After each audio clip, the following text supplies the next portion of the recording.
She worked in silence, unseen and unappreciated, sweeping away the dust of luxury while dreaming of a life she never had.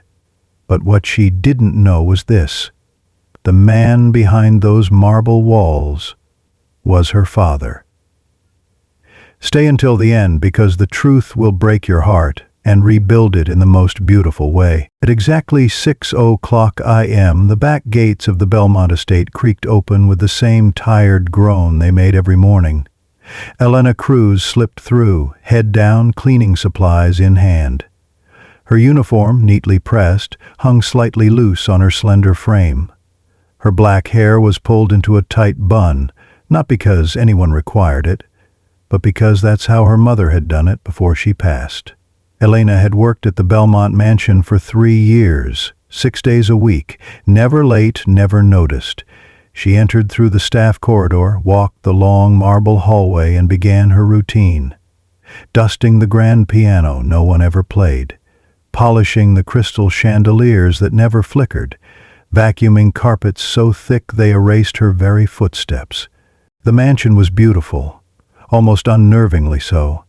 White stone columns, silver-trimmed staircases, walls covered in oil paintings Elena never had time to study, but what struck her most was the silence.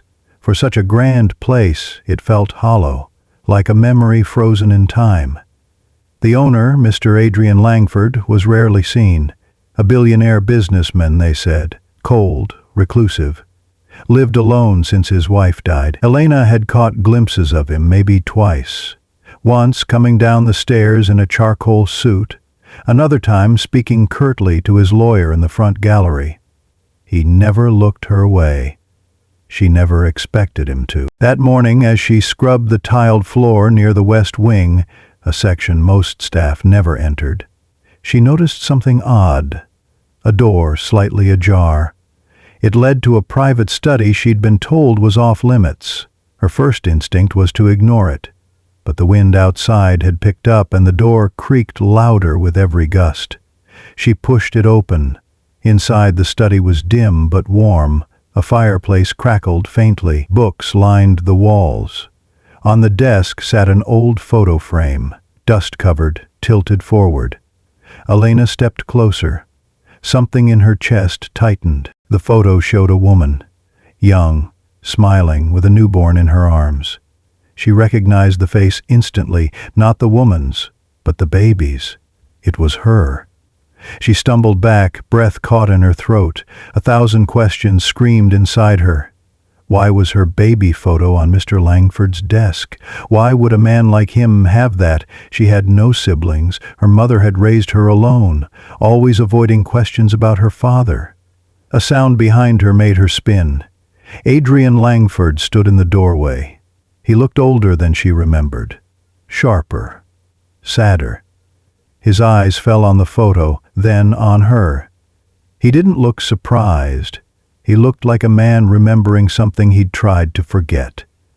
"Elena," he said softly, and in that moment something shifted, not in the air, in her entire world.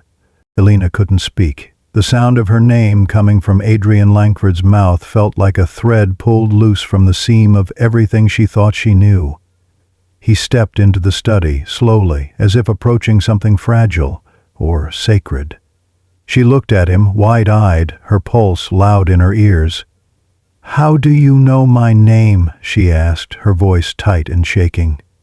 Adrian didn't answer right away. His gaze drifted to the photograph and then to her face. Searching, remembering. "Because I gave it to you," he said at last. The words struck like a gust of wind through a hollow frame. Elena's knees weakened. She grabbed the edge of the desk. "You're mistaken," she said quickly. "My mother she never told me anything about you." Adrian's jaw clenched. Her name was Teresa, wasn't it? That name, spoken aloud. Elena froze. No one at the mansion knew that. "You knew her?" she whispered. Adrian moved to the desk and picked up the photo frame, brushing the dust off the glass. "We met nearly 23 years ago. She was kind and stubborn, and she left without telling me she was pregnant." He looked at Elena. I didn't know. Not then. Elena's heart pounded so loud she couldn't hear anything else. She backed away, one step, then another. You think you can just say that, and I'm supposed to, what, forgive you? Adrian sighed deeply. No, I don't expect anything. I just...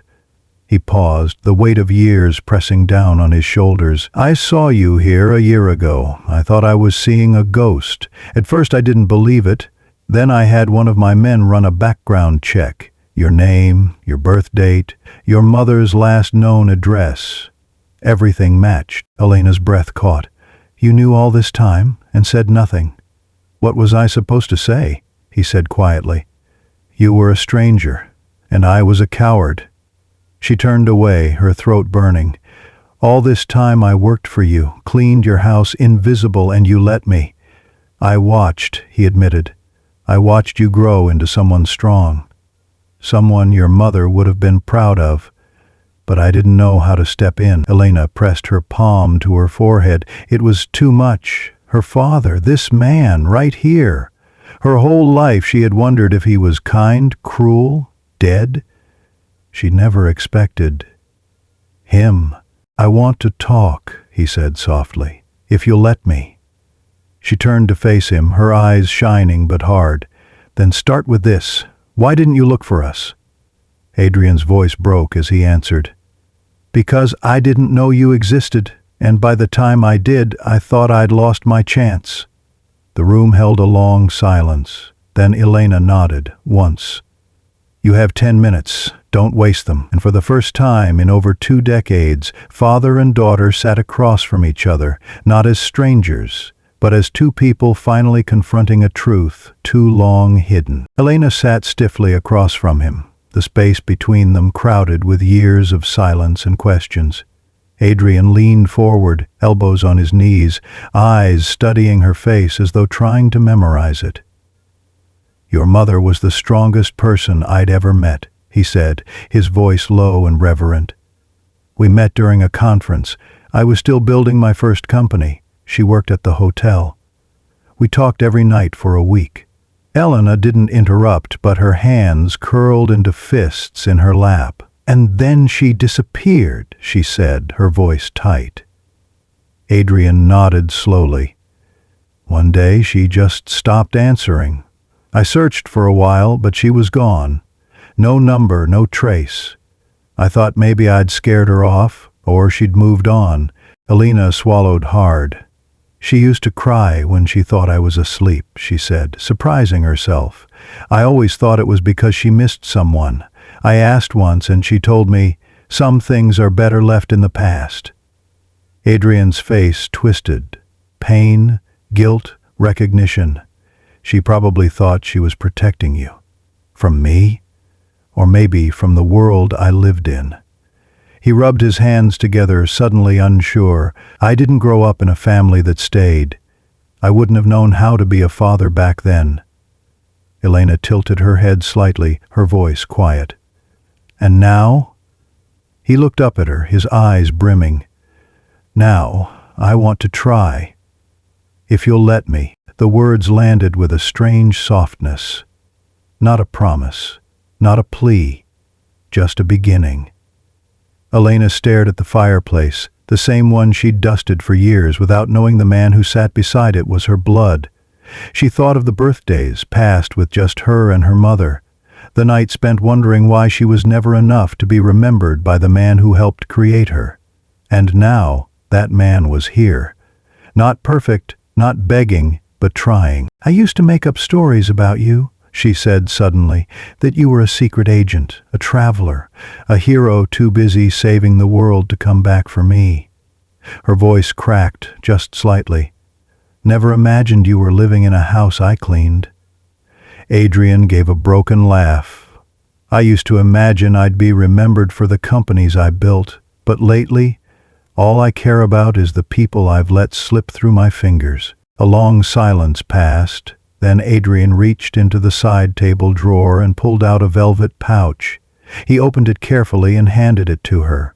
Inside was a necklace, a small pendant with her initials engraved. Your mother gave this to me, he said. "I've kept it all these years. Didn't even realize how much it mattered until I saw you." Elena looked at the pendant, her reflection warped in its tiny surface. Her hands trembled slightly. Then she closed the pouch and nodded. "Maybe we both have a lot to learn," she said. Adrian's reply was barely a whisper. "I hope we'll learn it together." The following weeks passed with a strange stillness, as if time itself was waiting to see what Elena would do. She kept working at the mansion, still scrubbing floors and dusting staircases, but the routine felt different now. Every room whispered with questions she hadn't yet answered. Adrian didn't push. He didn't demand conversations or hugs or forgiveness. He simply existed nearby, leaving the study door open, sitting longer at breakfast, pausing in hallways as if hoping she might stop and speak. She didn't. Not yet. But neither did she leave, and that, in itself, was something. One afternoon, as rain streaked the high windows of the dining room, Adrian stepped in quietly while Elena was polishing silverware. "Would you stay for lunch?" he asked. She glanced up, caught off guard. "I'm not supposed to eat with the residents," she replied automatically. Adrian gave a small smile. "You're not just staff anymore." The words hung in the air. Elena didn't respond, but after a pause she nodded. That day they ate in near silence. Soup, bread, small gestures, but for the first time it felt less like a wall and more like a bridge forming. Over time they began sharing fragments of themselves.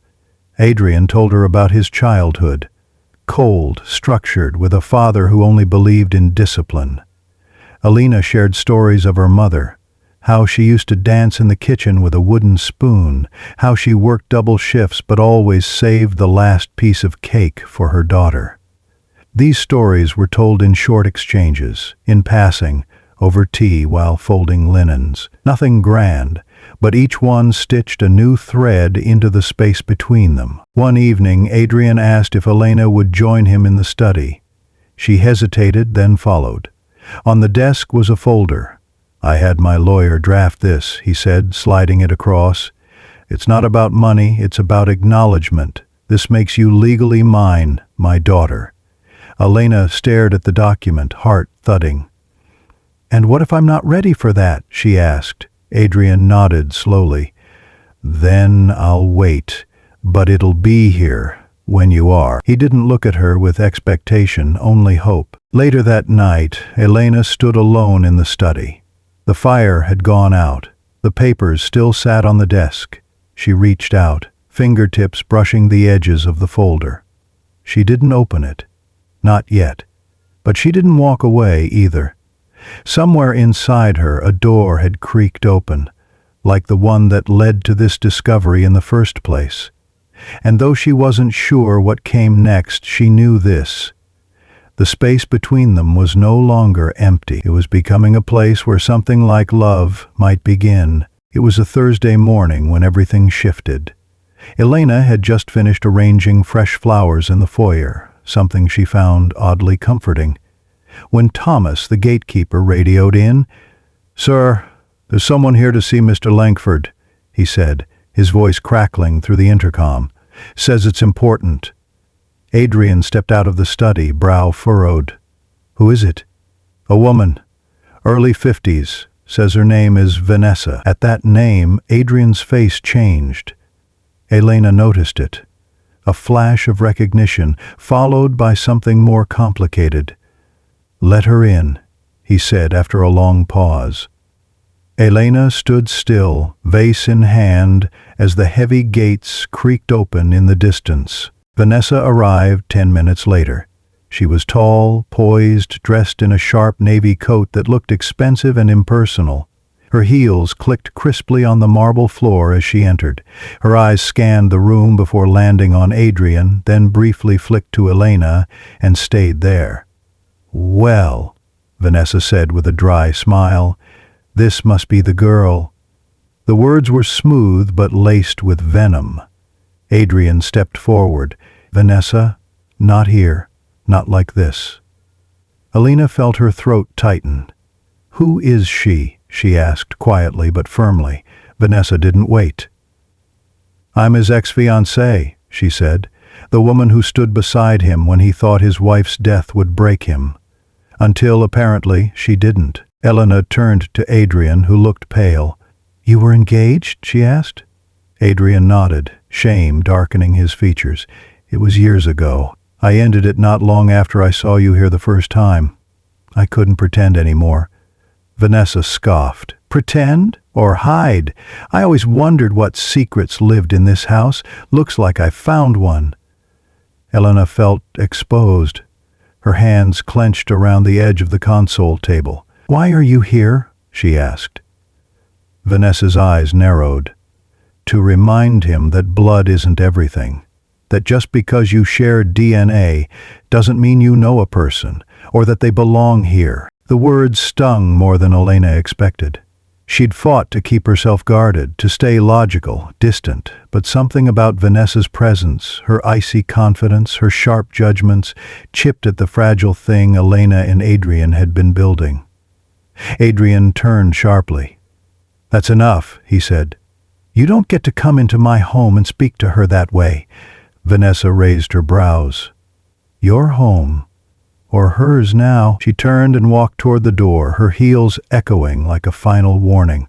"Be careful, Adrian. Guilt makes men do foolish things." Then she was gone, leaving silence in her wake. Elena stood frozen, unable to meet Adrian's eyes. "Is that what this is?" she asked. "Guilt?" Adrian shook his head. "No. Regret, yes, but not guilt. Guilt means I'm doing this for me. I'm not. I'm doing this because I finally see you, Elena, and I want to know you. Not just because you're my daughter, but because you deserve to be known." She didn't reply. Instead, she turned and walked outside, needing air, needing space. The garden was quiet, the air cold. She sat on the stone bench beneath the ivy archway and stared at the brittle winter roses. Behind her, the mansion loomed, part sanctuary, part stranger, and somewhere in her chest, something uncertain began to tremble again, the question of whether she truly belonged. The sky turned overcast by afternoon, the kind of gray that made everything look older. Elena sat alone in the garden, her thoughts spinning in quiet chaos.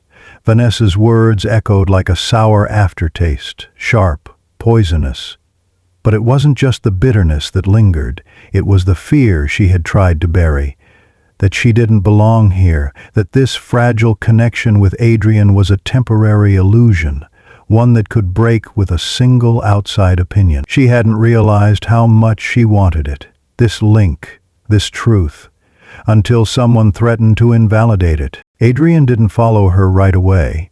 He gave her space, the way someone who finally understood loss would. When he did approach, he didn't speak. He simply sat beside her on the stone bench. They stayed there, side by side, the ivy rustling gently above them. Finally, Elena broke the silence. "She made me feel like a mistake." Adrian's voice was quiet, steady. "You're not. I've made mistakes, many, but you are not one of them." She turned her face toward him, eyes brimming. "Then tell me I matter. Not because you regret the past, but because I exist now." Adrian nodded. "You matter because you are brilliant and honest, and you see the world in ways I lost years ago. You matter because your mother gave me the greatest gift of my life, and you matter because I see you." His voice cracked slightly, not as a duty, but as a daughter. Tears spilled silently down Elena's cheeks. She didn't try to hide them. She had spent too long being invisible. Now someone saw her. Not just her labor, not just her silence, but her. Later that night, Elena returned to the study. The folder still waited on the desk. She opened it slowly, scanning the pages. Everything was in place. Her name, her legal recognition, the weight of identity finally affirmed. She signed. Her hand trembled, but she didn't stop. When she was done, she left the pen beside the paper and walked to the hallway. Adrian was there as if he'd been waiting the whole time. "I signed," she said. He smiled, a real one, soft and full of wonder. "Thank you." She stepped into his arms, unsure if it would feel right, but it did. Months passed. Elena no longer wore a uniform. She enrolled in school, something she had put off for years. Adrian began writing a memoir, though he never called it that. Just pages of memory, written in quiet mornings. They shared dinners, arguments, new habits. Sometimes it was awkward, sometimes it hurt, but it was real. One spring afternoon, Elena walked into the study and placed a framed photo on the desk. Her mother, beaming, holding baby Elena. Adrian stared at it for a long time. Then he whispered, "Welcome home." And this time, the mansion didn't feel like someone else's story. It felt like hers, too.